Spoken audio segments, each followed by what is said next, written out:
The final score, Wrexham 4, Accrington 0. I'm Mark Griffiths from Wrexham AFC. And oh, that felt good. That really was the sort of home performance we're used to. I mean, the giving out all the free scarves didn't hurt either. The way that the crowd responded to that and the visuals from this game were spectacular. But quite apart from the United Airlines scarves, we were flying as well. I didn't pre-plan that, and I regret saying it. Oh well, no mind. Wrexham were spectacular though, and this is the sort of performance we've grown so used to. And after a ropey February, this was much more like it. Wrexham starting with Mullen and Palmer up front together for the first time since we beat Yeovil in the FA Cup, and they were combining from the very start, and Wrexham were on it from the very start against an Accrington side which has suffered injuries. They had two players in there in their mid-30s, and the next oldest was 23. Wrexham started threatening in the fourth minute. Corner coming in from Lee. Will Boyle back in the side after suspension. Remember, he scored a flurry of goals at the start of the season. He got up well, but he couldn't quite get on top of his header and control it, and it went off the target. Soon afterwards, more danger though. O'Connell with a great ball over the top for Palmer running down the right. Superb first touch, allowed him to cut inside and from a tight angle of a shot at goal. But Vitek, not for the last time, made a good save, just sticking his long right leg out as Palmer drove it across him and managed to divert the ball away. Moments later, Palmer and Mullen combining brilliantly. Long ball forwards, Palmer flicking it on to Mullen, who ran to the goal line and pulled a perfect ball back to Palmer on the edge of the area. He went for a side-footed finish, didn't get the direction right though, and it was a comfortable save. But that start was really the start of an absolute flurry of opportunities, the first of which was the opening goal. And it was, again, a nice move.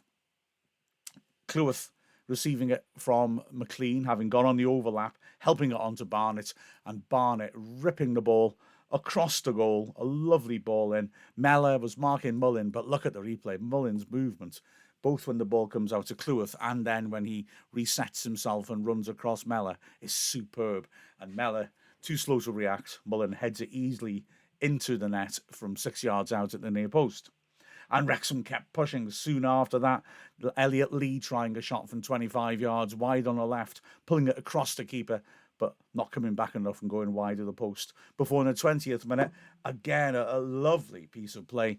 A goal kick straight from Lee's shot. Boyle wins the header. McLean launching it over the top, just knowing that Mullin's going to trouble these centre-backs. Mullin's pace gets him in behind, but the bounce on the ball, because it comes down from a great height, is really awkward for him. And so he decides to try and hook it as it's coming on the way down and puts it just off target with the keeper sprawling. Brilliant attempt. He got his second, though, in the 25th minute. And again, McLean is the creator. Great work by him. Accrington working it around at the back without really seeing a way out. Something I thought Wrexham did very well. This thing we do with our pressing where we put pressure on the opposing defence by letting one of the wide midfielders join the strikers and block the passing channels. That was working really well. And in the end, after moving it around in their own half, the ball was played to Martin, who dropped off to try and make an overload for Accrington in the middle of the pitch and get out of that position. McLean saw it immediately, slid in with a terrific clean tackle, sliding around the back of Martin. And if you look at the replay of it, what I love about it is not just it's a great piece of anticipation and it's a great tackle. It's that it does look to me, the way he makes the tackle and the way his head is up as he plays it, that he knows Mullin's there and he's not looking to just tackle. He's looking to feed Mullin in perfectly. And he does. Mullin runs at the last defender, gets to the edgy area, and then lets off a powerful shot into the bottom left corner. It took a deflection, but not much of a deflection. I don't think it would have made much difference. I think it's just the only effect it had was the height at which it entered the net. And 10 minutes later, 35th minute, Mullin had completed his hat-trick. A rather quick 18-minute hat-trick as well. Lee put in a corner, which was cleared, but Wrexham recirculated again. And Lee, well, put in the most wicked of crosses from the right-hand side. Mullin lunging in, bundled it in with his head from close range. The defenders didn't deal with it. Shipley was marking Mullin and let Mullin get past him. But it was a horrible cross. The keeper started to attack it, but couldn't have any real chance of getting there. So he was flat-footed. Defenders were scared of knocking it into their own net. Brilliant from Lee. Accrington did have one moment in the first half. 4 minutes later, Tommy Lee hitting the ball from 25 yards. A really good, pure strike. but the ball whistled past Okonkwo's left post with the keeper looking in control. And then Wrexham got the fourth in the 41st minute. Again, lovely combination work. Mullin absolutely looking in the mood, dropping off. This was a glorious goal. He fed the ball back to Lee. Lee on the left-hand side just shoved the most beautiful ball, just rolled into Mullin's path as Mullin peeled off and ran down the left channel with the outside of Lee's right foot. Mullin got there, perfect weight on it, held her up perfectly, and then fed it back into Lee, who does ever so well. I mean, in terms of technique, what a finish. Just a little nudge, but it's more on his left foot than his right. And then in pretty much the same movement with no backlift, just feeds it inside the right post. He can barely see much of the goal. The defender's right in front of him. And yet he has the coolness and technique to just work it past him and into the corner. Beautiful, beautiful goal. Wrexham 4-0 up at half-time and delirious.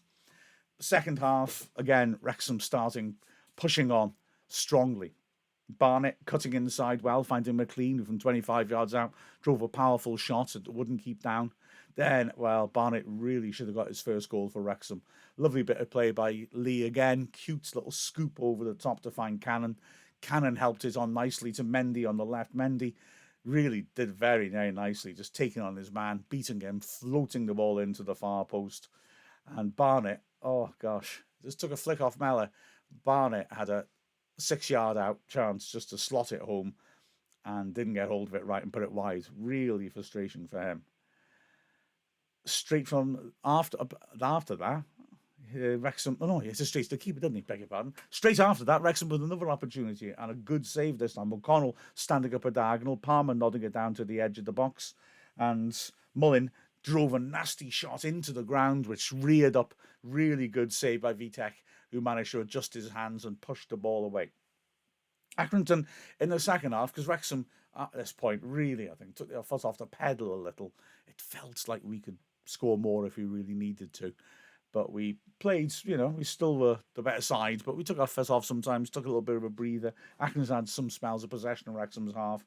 Didn't threaten too much, although there was a moment in the 65th minute, Lee driving in a powerful shot, a good parry to his left by Okonkwo, got good contacts on it and pushed it way away from danger. Then O'Brien on the right-hand side driving in a shot, and Okonkwo did really well to hold on to it because the substitute, Odekoy, run across him and partially incited him. Plus, of course, he could have got a touch, which meant Okonkwo had to be careful, but he did well to keep an eye on the ball and hold on to it. Before Wrexham then were coming up the other side, Lee feeding a neat, powerful pass to McLean in the D. He chopped back on it, turned and lashed the shot across the goalkeeper, but wide of the right foot, the right post. And then an absolutely outrageous double save. Tozer had come on for O'Connell. No sign of any particular injury, I don't think, for O'Connell. And well, this was fabulous stuff. For Adekoya at the back, making a horrible mistake, passing it straight to Lee. Lee lashed a shot in from 25 yards, which was moving and dipping, and there was a defender stretching to try and get his head to it, so the keeper, again, probably saw it quite late. Superb save high to his right to push the ball down, but it fell for Ben Tozer, who looked to have a simple finish, and he struck it cleanly enough, but somehow Vitek managed to bounce straight back up and pull off an even more remarkable save, just sticking his right arm up and clawing it away. Brilliant double save by him. Then at the other end came Accrington's best moment. 7 minutes from the end, Gubbins sweeping the ball into the far post. For once, Mendy caught out at the back. O'Brien got goal side and managed to knock it square. And Adekoya, with just Okonkwo to beat, put it over from 6 yards out. Credit to Okonkwo, mind. He does this, doesn't he? He was out very quickly. And when the big man comes out quickly at you, it's not going to be easy to hit the target. Still, it was a great chance. In the last minute, another substitute, Marriott could have got his first goal for Wrexham. Tozer throwing it in. Poor defensive header by Mellor. And Marriott 6 yards out as it came across him, tried to lash it in on the half volley, but sliced it and put it over the bar. And then in added time, just to add insult to injury for Accrington, first minute of added time, Shipley trying to break down the left, overran it as he cut inside across the face of the box. Cannon, as he so often does, nips in to intercept, and Shipley went in off the ground, 2 feet off the ground, studs up straight through Cannon. Horrible tackle. Referee, who, by the way, was excellent. Just no hesitation. Straight red card for Shipley. Cannon I was quite amused by his reaction. He almost did Shipley a favour because he didn't stay down and roll about. He bounced straight back up because he was furious and he wanted to have words with Shipley. But yeah, a correct decision by the referee. And it all petered out really after that. It petered out for Accrington after about 20 minutes, if I'm perfectly honest. Brilliant performance by Wrexham. Looking through the performances then, Okonkwo, excellent. Nice clean sheet to have. 10 in 25 league games for Wrexham now, not bad. And yeah, made some sharp saves. No real worldies, but he looked good. Didn't have that much to do apart from the things I've mentioned in the description. That was about it. At the back, I thought Cleworth was. I mean, look, everybody was brilliant. Firstly, I've got to say, it was a terrific all-round performance. But Cleworth, wow, he was good. Driving forwards, composed passing from the back, composed defending as well. Yeah, composure is probably the word to sum that up, but Cleworth really was top quality. O'Connell was classy again and in complete control of things. It came off, like I said, 20 minutes from the end, but I don't think there's anything sinister in that. I think it's just he was supposed to be out for ages, according to Parkinson, after the game on Tuesday. So it was brilliant to see him on the team sheet, and maybe he didn't want to push it too far with him, but he was in complete control. And then the left-sided centre-back, Boyle, fair play to him, picked up where he left off before his sending off. He's been in a really good vein of form since he came back in the team, of course, and his physicality again was great. There was one good ball he played down the flank for Mendy as well, which got people off their seats. Good performance by the three of them. On the right side, Barnett, well, I mean, a lot of the goals came from the right-hand side. Barnett was key in that. Barnett and Cleworth were combining superbly with McLean, who was playing on the right side of the midfield. It was fantastic to watch. Barnett, I think, worked out pretty early. They had the beating of the fullback and put some teasing deliveries in. A great assist as well for that first goal. Should have scored in the second half. It'd be a shame that because he deserved it for his efforts.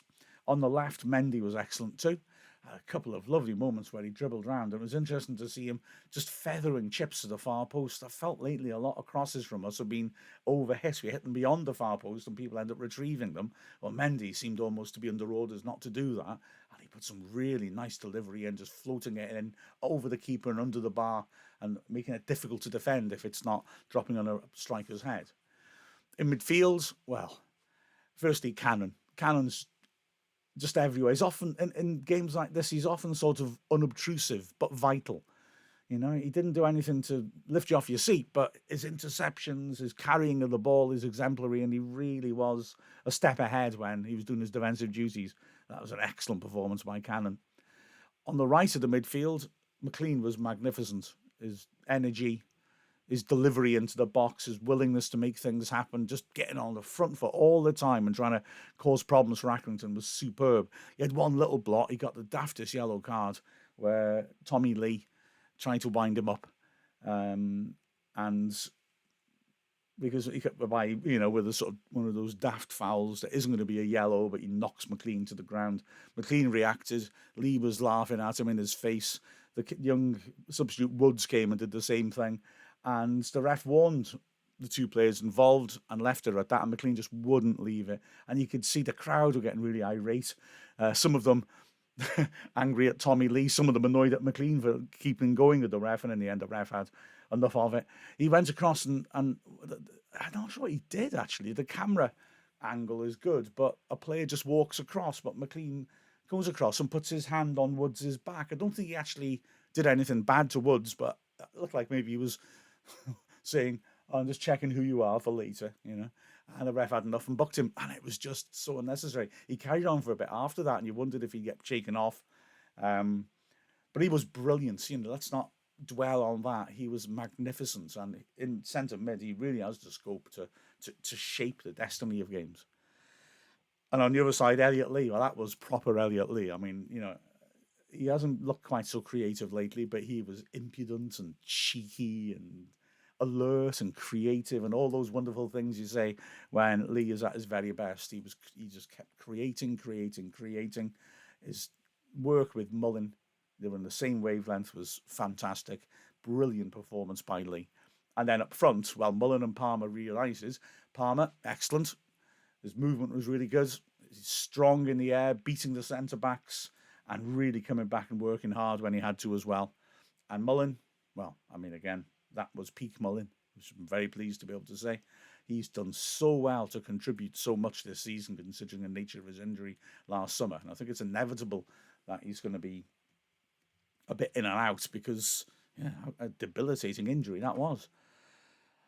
But, Phil Parkin said we can't keep going like this. We can't just keep making him go back and back and back. We need to let him rest. And he's rewarded a performance like that. Clearly man of the match, 3 goals and an assist.